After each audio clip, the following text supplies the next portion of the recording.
بسم الله الرحمن الرحیم نحمده ونصلي ونسلم على رسوله الكريم اما بعد. قدرمنو محترمو محمد داود عابد ستاسو پدرانه خدمت کې حاضر یم. امید لرم چې روغ جوړ به الله متل خوشاله کامیاب او کامران لره. د ذوالحجې د دغه ړومبنو لسو ورځو په اړه تاسو سره څو پروګرامونه وشو. په دغه لسو ورځو کې د بعضې اهم عبادتونو له وجې دغه لسو ورځو ته یو لوی اهمیت او فضیلت حاصل دی. په دغه لسو ورځو کې کړی شوی عباداتو کې یو اهم عبادت هغه قربانی ده. قربانی دا په اسلام کې یو اهم عبادت دی او د اسلام په نښو کې یو اهمه نښه ده. رب العالمین فرمای والبدن جعلناها لکم من شعائر الله لکم فیها خیر. د قربانۍ څاروي مونږ ستاسو دپاره د رب العالمین د دین نښې ګرځولي دي او په دې کې ستاسو دپاره ډیر خیر دی. نو د قربانۍ څاروي او قربانی دا شعائر الله دي، دا د الله نښې دي، دا د دین اسلام نښې دي. په دې باندې اسلام پیژندل کیږي او شعائر الله چې څومره څیزونه نو د هغې تعظیم واجب وي. رب العالمین فرمای ومن يعظم شعائر الله فإنها من تقوى القلوب. څوک چې د شعائر الله یعنی د الله د نښو تعظیم کوي نو بېشکه دا د زړونو د پرهیزګارۍ خبره ده. قدرمنو قربانی اهم عبادت دی او د دې د اهمیت اندازه تاسو دې هم لګولی شئ چې د قربانۍ متعلق احکامات په اتو صورتونو کې رب العالمین ذکر کړي دي. بعضې ځای کې د قربانۍ ذکر دی، بعضې ځای کې د هغې د متعلقاتو ذکر دی، بعضې ځای کې د قربانۍ د حکمت او د فلسفې ذکر دی، بعضې ځای کې په مختلفو امتونو کې د دې د شکل و صورت او د مثالونو تذکره شوې ده. قدرمنو قربانی دا د رب العالمین لخوا یو حکم دی. الله تبارک و تعالی فرمائی سورة الحج کی 36 نمبر آیات وَلِكُلِّ أُمَّةٍ جَعَلْنَا مَنْسَكًا لِيَذْكُرُوا اسْمَ اللَّهِ عَلَى مَا رَزَقَهُم مِّن بَهِيمَةِ الْأَنْعَامِ.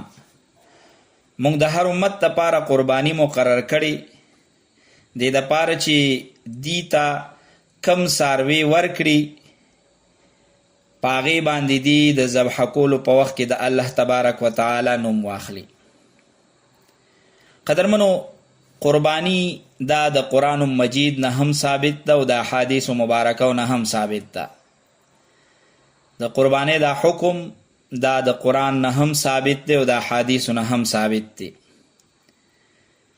رب العالمین د قربانی تذکره په یو ځای کې د مانځه سره نږدې کړې ده. فرمای فصل لربک وانحر. سورة الکوثر 2 نمبر آیات دی. تاسو منځو کې د خپل رب د پاره قربانی وکړئ. حضرت حسن بصری رحمت الله علیه د دې آیات په تفسیر کې فرمای صلات یوم النحر و نحر البدن. دا فصل لربک وانحر نه مراد د اختر منز او قربانی ده. فصل منزو کې یعنی د اختر منزو کې، وانحر او قربانیو کې دا امام حسن بصری رحمت الله علیه فرمای.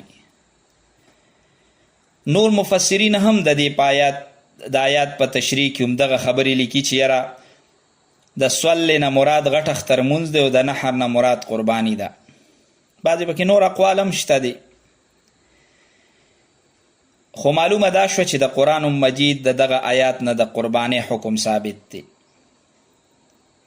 بل ځای کې رب العالمین فرمای ان صلاتي و نسکی و محیای و مماتی لله رب العالمین. ای پیغمبره ته دې ته ووایه چې بېشکه زما مونځ، زما قربانی، زما ژوند او زما مرګ خاص د الله دپاره دي، هغه پالونکی دی د ټولو مخلوقاتو. اوس په دې آیات کې ان صلاتي و نسکی، نسک نه مراد علما فرمایي چې دا قربانی ده. تفسیر معرف القرآن هم لیکلی دی او الجامع لاحکام القرآن هغې هم په 4 جلد کې دا خبره لیکلې ده.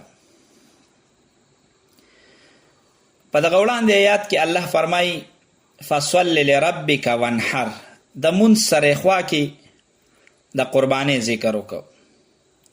په دې دویم آیات کې ان صلاتي و نسکی، صلات مونځ ته وایي، مونځ او بیا د قربانۍ ذکر. دې کې دې طرف ته اشاره ده چې څنګه په بدني عباداتو کې مونځ د ټولو نه لوی عبادت دی، دغه شان په مالی عباداتو کې قربانی د ټولو نه لوی عبادت دی. دا د قرآن مجید څخه د قربانۍ د ثبوت په اړه ما تاسو سره خبرې وکړي. د رسول الله صلی الله علیه وسلم په احادیثو مبارکو کې هم د قربانۍ د مشروعیت په اړه تذکره شته دی، او بیا د نبی علیہ السلام د اقوالو نه هم ثابت دی او د نبی علیہ السلام د افعالو نه هم ثابت دی چې نبی علیہ السلام مبارک په خپلو لاسونو باندې هم قربانی کړې ده. په ډیرو قولی احادیثو کې د نبی علیہ السلام د قربانۍ تذکره شته دی او په ډیرو فعلی احادیثو کې هم د نبی علیہ السلام د قربانۍ تذکره شته دی. ګڼ شمېر احادیث دي. د دین علاوه د قربانۍ په مشروعیت باندې اجماع هم د علماو ده. دا د ډیر پخوا نه دا عبادت را روان دي، دا د قربانی کولو. په دې باندې د ټول امت مسلمه اجماع ده. د دې په یو حکم کې هم کمی نه دی کول پکار، خو په ښکلې طریقه باندې قربانی کول پکار دي. قربانی دا یو داسې عبادت دی چې د دې په کولو سره د رب العالمین د نعمتونو شکریه ادا کیږي. یاد ساتئ په مسلمان باندې په هر حالت کې د الله بشماره نعمتونه نازلیږي. ځکه خو قرآن کې الله فرمایي وان تعدوا نعمت الله لا تحصوها، که تاسو چرته شمیرلو غواړئ نو عموم زما نعمتونه چې دي نو تاسو نشئ شمیرلی. نو اوس د دې نعمتونو شکریه ادا کول پکار دي. نو چې نعمت شمارلی نشي چې څومره دی نو شکریه به څنګه ادا کی؟ نو د خپل وس مطابق د الله د نعمتونو شکریه ادا کول دا په انسان باندې لازم دي. اوس چې الله پاک دومره لوی انعامات ورکړي دي، مالدار سړي له الله پاک مال ورکړي دي، نو د الله د دغه مال ورکړي شوي نعمت شکریه ادا کولو دپاره باید چې دی قرباني وکړي. سړی مالداری نو سګران خبره نه چې دی به قرباني وکړي. کوم انسان چې قرباني کوي د قربانۍ کولو سره د انسان ګناهونه معاف کیږي. د قربانۍ فایده دا هم ده چې د انسان خپل بچی خوشحاله شي، ګاونډیان خوشحاله شي، فقیران په خوشحاله شي. پکار ده چې انسان قرباني وکړي او په اخلاص خاص د الله د رضا دپاره وکړي. قدرمنو د قربانۍ تاریخ دا ډیر پخوانی دی. یو حلال څاروي د رب العالمین د رضا او د تقرب حاصلولو دپاره ذبح کول یعنی قرباني کول دا د حضرت آدم علیه السلام د زمانې نه را روانه ده. د ټولو نه مخکې حضرت آدم علیه السلام 2 زامنو حابیل او قابیل هغې قرباني کړې وه. او قرآن مجید کې د دې تذکره شته دی. رب العالمین فرمای اذ قربا قربانا، سوره مائده 27 نمبر آیات.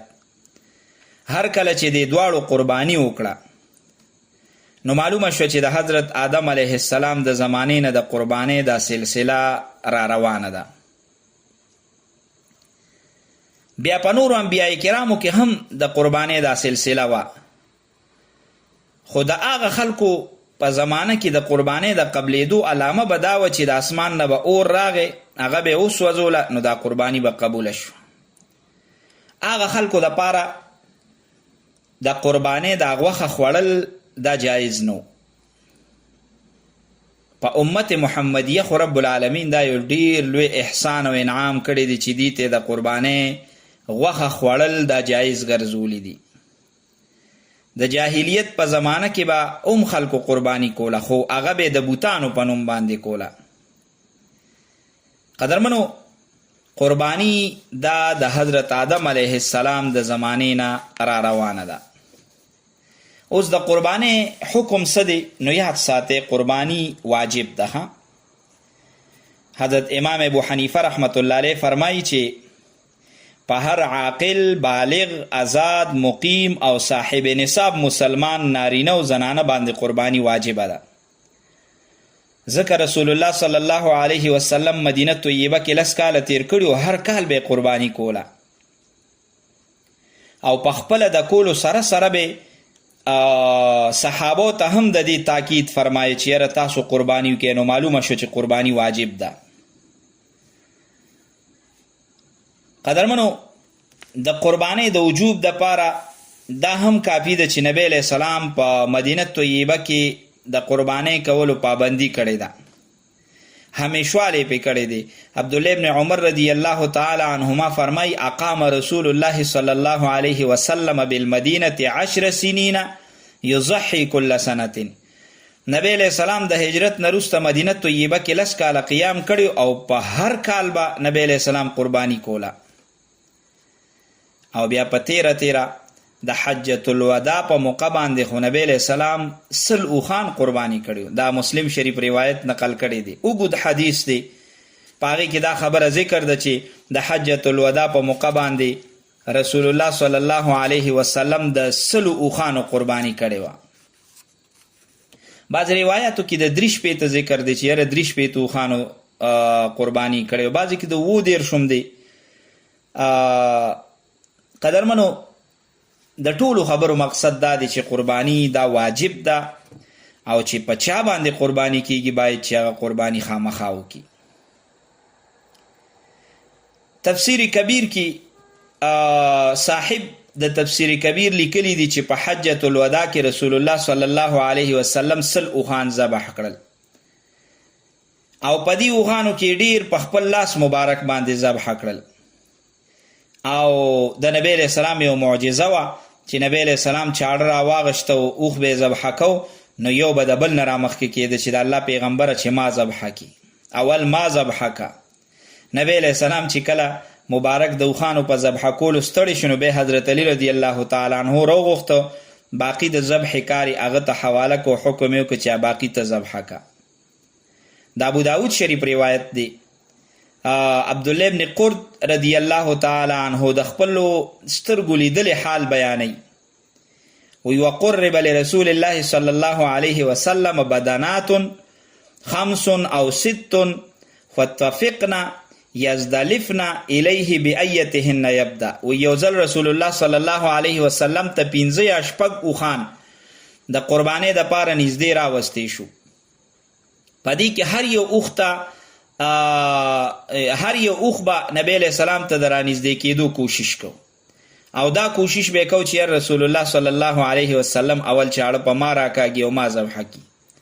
سبحان الله، دا په اوښانو کې الله پاک دومره شعور ایښلی او د خلکو ته ښودل چې نبی علیہ السلام په حق پیغمبر دی، او دا اوښانو کې الله پاک شعور د هغه د برکت راوسته چې هغې به یو د بل نه رامخکې کېده او بل به د بل نه رامخکې کېده.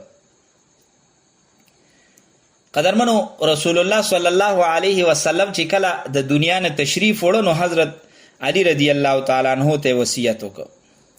ابو داود شریف او ترمذی شریف دا روایت لیکلی دی چې نبی علیہ السلام حضرت علی رضی الله تعالی عنه ته وصیت وکړ چې زما د وفات نه وروسته ما پسې قربانی کوه، ځکه به حضرت علی رضی الله تعالی عنه هر کال د پیغمبر علیه السلام د پاره هم قربانی کوله. قدرمنو، د دینه معلومه شو چې نبی علیہ السلام په خپل هم قربانی کړی ده او د قربانی کولو یې حکم هم کړی دی. اوس چې نبی علیہ السلام د قربانی کولو حکم کړی دی په دې یې همیشوال هم کړی دی، نو په مسلمان باندې خو د نبی علیہ السلام تابعداري لازم ده که نه؟ نو دغه شان په ټولو احکاماتو کې باید چې مسلمانان د نبی علیہ السلام د احکاماتو تابعداري وکړي. نو قربانیم په دغه احکاماتو کې یو حکم دی چې په دغه سیز کې هم مسلمانان د رسول الله صلی الله علیه وسلم تابعداري وکړي. ځکه قرآن کې ځای په ځای الله فرمایي یا ایها الذین آمنوا اطیعوا الله واطیعوا الرسول، بل ځای کې فرمایي وما آتاکم الرسول فخذوهم وما نهاکم عنه فانتهوا، بل ځای کې الله فرمایي من یطع الرسول فقد اطاع الله، بل ځای کې الله فرمایي قل اطیعوا الله والرسول فإن تولوا فإن الله لا يحب الكافرین. بعض ځای کې وعیدات ذکر کوي ومن یعص الله ورسوله فقد ضل ضلالا مبینا. دا ټول آیاتونه چې ما تاسو ته ووی نو دا د رب العالمین لخوا د نبی علیہ السلام د اطاعت متعلق دي چې تاسو د نبی علیہ السلام اطاعت کوئ، فرمان برداری کوئ. د نبی علیہ السلام نه ثابت شوی د قربانی او حکم ولی مونږ دې ته بهانې لټو. باید چې هر انسان قربانی وکړي، او بیا چې کم انسان قربانی وکړي په قربانی رب العالمین ډیر څه ورکوي. رب العالمین ته ډیر محبوب عمل دی. د غټ اختر په ورځ رسول الله صلی الله علیه وسلم فرمایي د بنی آدم په اعمالو کې بل هیڅ داسې عمل نشته چې هغه رب العالمین ته د وینې تویولو نه ډیر محبوبي. یعنی د غټ اختر په ورځ رب العالمین ته د ټولو نه بهترین او نږدې عمل هغه قربانی کول دي. قربانی څاروي به د قیامت په ورځ د خپلو ښکرونو، ویښتانو او دغه شان د نوکونو وغیره سره راوستی شي او د مسلمان په نیکو اعمالو کې به وتللی شي. بل د قربانی وینه ځمکې ته د رسېدو نه وړاندې رب العالمین په دربار کې قبول شي او چا چې دا قربانی کړي نو رب العالمین هغه ته بخشش کوي. دا دومره لوی فضایل دي چې رب العالمین په دې باندې ورکوي. نو ولې مونږ د قربانی نه مخ اړو؟ حضرت زید ابن ارقم رضی الله تعالی عنہ فرمایي چې رسول الله صلی الله علیه وسلم نه صحابو تپوسو که ما هذه الاضاحی یا رسول الله صلی الله علیه وسلم، اې د الله پیغمبر د دې قربانو حقیقت څه دی؟ نبی علیہ السلام فرمایي سنت ابیکم ابراهیم، دا د ابراهیم علیه السلام سنت هم دی، د نبی علیہ السلام حکم هم دی. نو دا خو په دې کې لږ نورم تاکید راغی، په دې باندې رب العالمین څه ورکوي؟ نو تاسو ته ما عرض کړیو چې نبی علیہ السلام صحابو ته فرمایل بكل شعرة حسنه، د هر ویخته په بدله کې یو نیکی ده. بیا د وړې متعلق نبی علیہ السلام نه پوښتنه وشوه فالصوف یا رسول الله صلی الله علیه وسلم، نبی علیہ السلام فرمایل چې وړې چې ده نو په وړې کې چې څومره دننه ویخته دي د هغه هر یو ویخته برابر انسان ته به د دې نیکي ملاوي.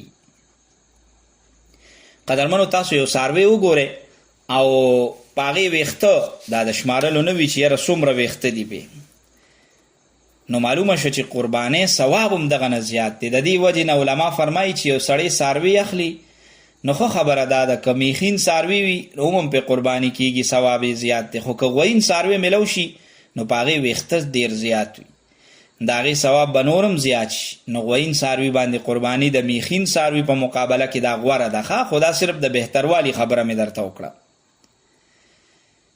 قدرمنو رسول الله صلی الله علیه وسلم د قربانی ډیر لوی فضایل بیان کړي دي. نو موږ له پکار دي چې قربانی وکړو. البته د یوې خبرې خیال ساتل پکار دي، اسې هر یو عمل چې انسان کوي چې هغه په اخلاص سره وکړي او بیا په تیره قربانی کې هم نیت صحیح کول پکار دي. کله چې انسان په صحیح نیت باندې عبادت وکړي او بالخصوص قربانی، نو رب العالمین با دقه انسان ته ډېر لوی اجر ورکوي او دا قربانی به ترې قبول هم شي. خو که ریا پکې راله، ښودنه پکې راله، نو په دې باندې ګورې انسان ګناهګاریږي هم.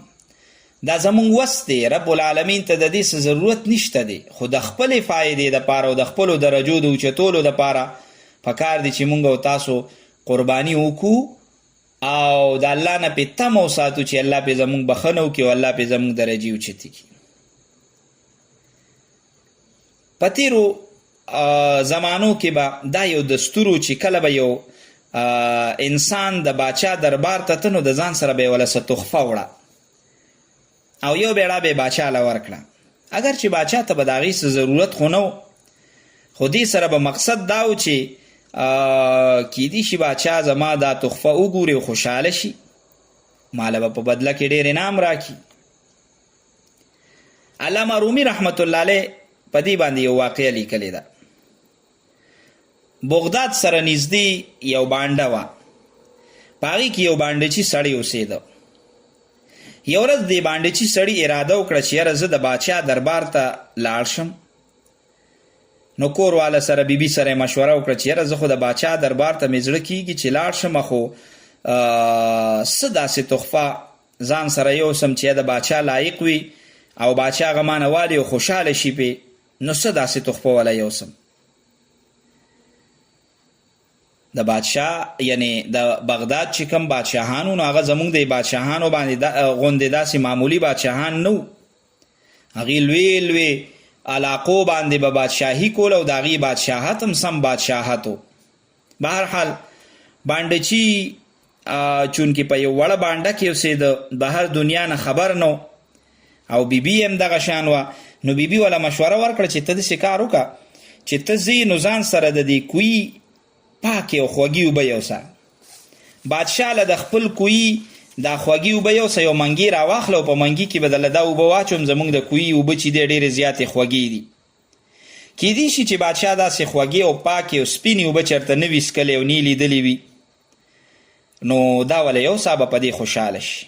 بانډچي هم وی چې یاره دا خو ټیک ده. د کور منګي را واغشته و هغې د اوبو نه ډک او په خپل سر یې کلک وتړه او روان شو. په هغه وخت کې خو چونکې جهازونه او موټرې وغیره نه نو پیاده مزلې به خلکو کولې، په اوښانو باندې به خلک تلل. بانډچي پیاده مزل شروع کړ. په لاره کې په منګي باندې ډېره دوړه پرېوته ځکه خاوره وه. څو ورځې پس د باچا دربار ته ورسېده.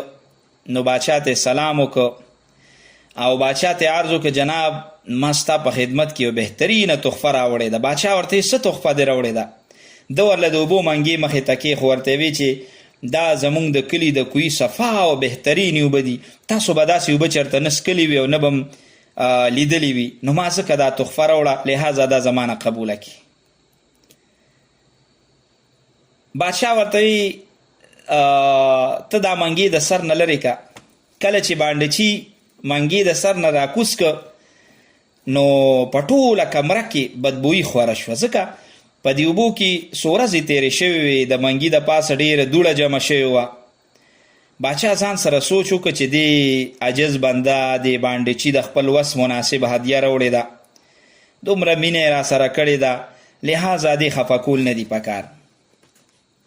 نو باچا په منګي باندې سر کېښو او بانډچي ته وویل ماشاءالله تا خو ډېره بهترینه تحفه راوړې ده، واقعي ما ته داسې بهترینې اوبه چېرته نه دي میلاو شوي. بادشاه د حد نه زیات د دغه اوبو صفت وکړ او بیا خپلو خادمانو ته حکم وکړ چې د بانډچي له دا منګي د اوبو نه خالي کړي او دا ورله د پیسو ډک کړي چې یوسي. بانډچي ډېر خوشحاله شو چې باچا خو زما تحفه قبوله کړ، ډېر لوی انعام یې راکړ. کله چې دا بانډچي واپس کور ته ته نو باچا یو نوکر ورسره ولېږه او نوکر ته یې وی چې دا بانډچي بوزه او د سره لاړ شه، خو د دریاب په غاړه بوزه. هغه وخت کې دریای دجله د دې په غاړه بوزه او رخصت یې که. دغه بانډچي دغه خادم سر روان شو، د دریاب په غاړه روانو چې وی کتل چې یاره دریاب کې دومره ډېرې اوبه دي. نو د غلام ته د خادم ته وی چې دا څه شی دی؟ نه خادم ورته وی دا دریاب دی که نه، ته د دې اوبه وڅکه چې د اوبه څنګه دي. بانډچي چې کله اوبه وڅکل نو ورته معلومه شو چې دا خو ډېرې ښایسته او صفه اوبه دي. نو او د دې دریاب یو لښتې د باچا په محل باندې هم تېر شوی.